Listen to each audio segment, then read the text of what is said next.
editor at Trade Finance Global. Today we're at the EBRD 2024 annual meeting held in Yerevan, Armenia.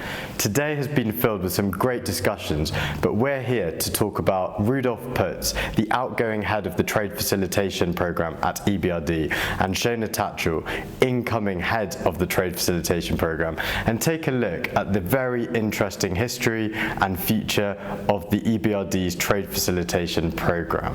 So Rudolf, you're coming to the end of a very impressive 40-year career in trade finance. Can you talk about some of the key changes that have happened in global trade over those last 4 decades? Yes, thank you very much for this question, and it's an honor for me to be here and to share my experience. When I started my career in trade finance 40 years ago, trade finance was mostly financing imports from emerging markets, particularly commodities, raw materials which were needed for the industries and for more advanced countries. And on the other side of emerging markets, we needed mostly foodstuff, but also commodities. That has changed. So over for 40 years I have experienced a change in the trade flows, because today the commodity producers, they are producing themselves and they import more machinery and equipment, which means also longer tenures. So on the one side we finance already imports of semi-finished goods into the more advanced countries, but on the other side there is a big challenge for banks to finance also for longer tenures which are needed for the export of machinery and equipment to the emerging markets. And also 40 years ago we had many more countries that were state economies. When I started my career in Vienna 40 years ago, I was financing trade with Eastern Europe. And it was all with state-owned economies and with state-owned sales organizations in Eastern Europe. But when the Iron Curtain fell, all of a sudden the economy is privatized. And all of a sudden I have seen the transition from state economies to private sector economies, also with different trade flows, with different trade partners. So it was a very it was a nice experience and a very challenging time. Thank you very much. So big changes in the commodity trade flows from an imports perspective, and also a big change of politics really. And actually the EBRD's Trade Facilitation Program started in 1999. Can you talk about some of the big changes and how that's developed? I think you started with just 2 assistants back in 99, and the TFP team has grown. Can you talk about some of those big highlights? Yes, it was a big challenge for me personally, because when I joined for EBRD, I was the first trade finance banker ever to work in a development bank. So all of a sudden, the development banks had to learn how to do also short-term business and to deal with a high number of small transactions in high-risk countries. But it was a very challenging task for me, because when we started this business, all of a sudden we had to deal with private banks in former CIS countries. And these private banks, they had been experienced in working capital finance, but they did not yet have trade finance departments. So we had to help our partner banks to set up trade finance departments, to provide them with education, with advisory services, and help them to understand the difference between working capital and trade finance. So over the years, the banks have learned from us. They have learned how to set up trade finance departments, correspondent banking relationships. They are now well-established trade finance departments. And nowadays, we need our help in the more advanced business of trade finance, in helping them to finance more sustainable trade flows, in digitalizing their trade finance business. So the role has not finished. It just goes on, but our partner banks today need our support in much different areas of trade finance than it was 25 years ago. Thank you very much. So lots of change, and I would probably say that the pace of change has accelerated, particularly over the last 5 or so years. And you know, I think it was around about that time that we last interviewed you on Trade Finance Global and spoke to you in your capacity as Halo Trade. But you have an extensive background in trade finance. Shona, what's your backstory? What's your background? Yeah, so actually my history in trade finance is nearly as long as Rudolf's, just slightly shy of that. So I, from university, ended up going straight into trade finance from my graduate training program at Chase, and I worked at Chase for years and years and years across all different aspects of trade. So I really cut my teeth actually on distribution, just at the sort of very, emergence of unfunded risk participations, and really the development of that secondary market in trade. So that's where I sort of really kind of learned a lot of my trade, and then went into the origination side. Ended up going out to the Middle East, where I worked for a couple of years, and then transferred across to Singapore, where I ran Chase's trade business, which is also where I met Kachai Tan, who later on became my future boss actually at Trade. So I always like to say that I take credit for actually introducing Kachai to Trade. Okay. So from Singapore and Chase, I then I've had a couple of experiences actually in entrepreneurship, not just Halo Trade, but my husband and I actually had a hotel for nearly 9 years in Scotland. So I sort of very much have been an SME myself. So I really sort of understand it from that perspective as to the needs that SMEs have. Then when we sold that, I went back into banking with HSBC. Then Kachai appeared at Barclays, and I transferred across to go and run the FI trade business, which, as you'll sort of realise now, with heading up being the new lead at the TFP, is sort of bringing all of these different aspects of my life together. The trade finance and FI trade. From FI trade, I then went into innovation because I could really see that digitalization of trade was something that was really beginning to emerge. And I had the fortune of being able to work with some really cool startups actually that were on our accelerator program at Barclays. So one of which was WaveBL. We did the first, and I think you probably wrote about that at the time, but we did the first ever live blockchain-based transaction, which was that was back in 2016. So that went really well. And then I was really inspired by not only the potential of all of these emerging technologies, not just the blockchain, but also the sort of increasing use of machine learning and some of those cool applications taking out a lot of the sort of manual processes from trade. And I had this idea about, mainly because I could see that regulations were changing, particularly around the sort of ESG space. And I had this idea about being able to actually harness these emerging technologies and combine that with trade finance to actually solve problems for our corporate clients when it came to reporting and data requirements within their supply chains, because obviously supply chains are notoriously difficult to deal with, very fragmented, data all over the place, most of it sitting on paper.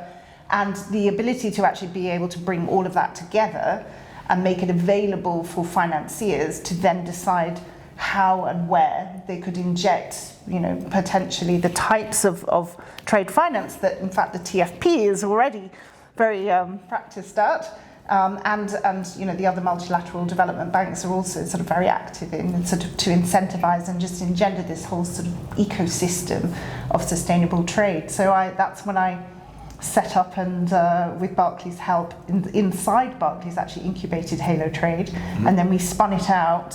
And then set off into the world, working on some incredibly interesting projects in Africa. Actually, a very small project with EBRD in North Africa, and then out in Asia, working with the Asian Development Bank. So when Halo really, and that was Halo Trade. We were working in a space which was really very big, very complicated, and we were just a tiny startup with not a lot of resource, and we simply couldn't keep going. So I suppose, like many other startups, we ended up calling it a day. Which is not to say that Halo Trade or the ideas that we engendered won't come about at some point in the future.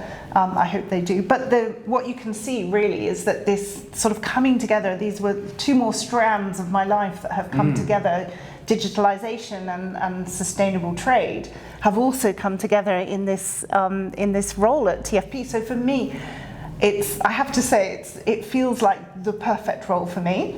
And I'm so excited about the future and being able to actually continue the legacy that Rudolf has established. I mean, I've known about Rudolf I think my entire trade finance career. So it's a real, it's an honor and a privilege and a pleasure actually to be able to step into his, I think, larger shoes than mine. I think we're the same size, Rudolf. Yes, it looks like it. And Rudolf and the team have already. I'm only 4 days or 5 days into the role, but everybody's been so incredibly welcoming and friendly. And Rudolf's been giving me lots of advice and tips and tricks and letting me really sort of get a full picture of all of the opportunities that are lying ahead of us.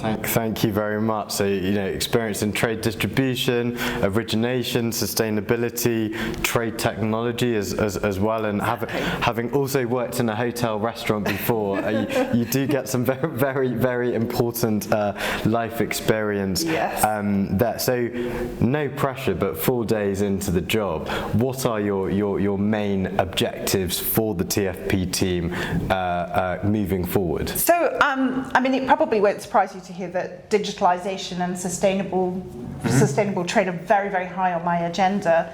As is how do we harness digitalization essentially to make trade more secure, more transparent, more efficient, more cost effective, and enable more access to markets and access to finance for SMEs, also for banks across our partner countries, and at the same time secure trade. So being able to use digital tools to enhance compliance, make it easier to do KYC and AML and sanctions checking.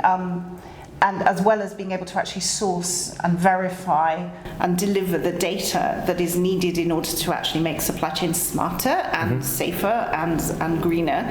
So digitalization is very fundamental to this, and the TFP is already doing great work in that space. There's already activity around sort of engagement with governments in some of the EBRD countries around Melita, and looking to really try and expand that. So I think EBRD is very much kind of the TFP's taken a lead in terms of that, and then building upon those digital foundations, we'll be looking at how do we really develop a green economy around trade finance. So.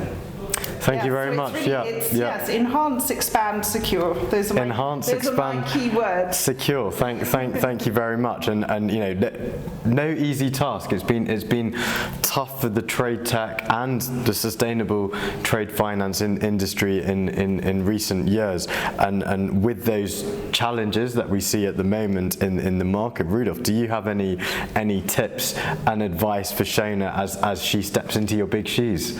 Yes, I think Shona doesn't need many advice because she comes in with a lot of experience.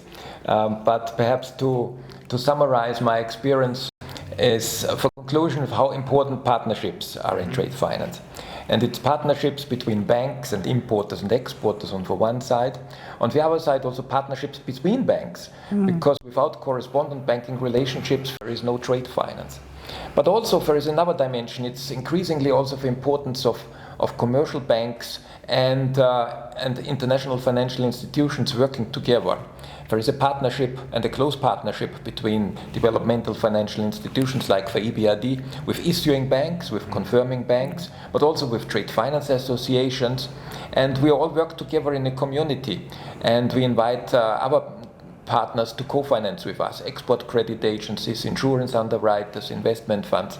So it's a whole universe of partnerships, and if we keep these partnerships running, this is an important base also for the digitalization of trade finance, because if we do not agree on common standards, digitalization will not happen.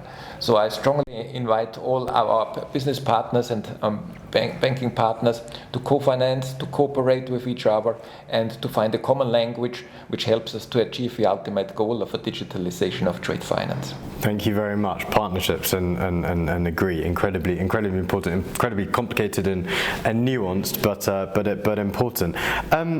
What are your plans after this, Rudolf? I do not yet know. It will be an adventure for myself, so I will take 1 or 2 months off.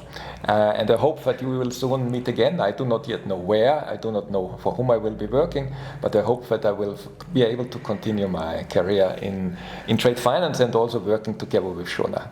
Brilliant, thank you very much. And Shona, I guess for the trade finance community watching this video, the universe that Rudolf described, if there's one thing that they could take away from this interview, what is that key message? Well, actually, I think Rudolf's already said it all, but for me it would be about partnership and collaboration. We have such a huge challenge ahead of us in the global economy, in trade in particular, and the only way that we're actually going to overcome the challenges that we have is through working together. So that's my key takeaway is partnership, collaboration, and be brave and courageous, because we can do it. Thank you very much. Rudolf, Shona, thank you very much for joining me on Trade Finance Talks TV.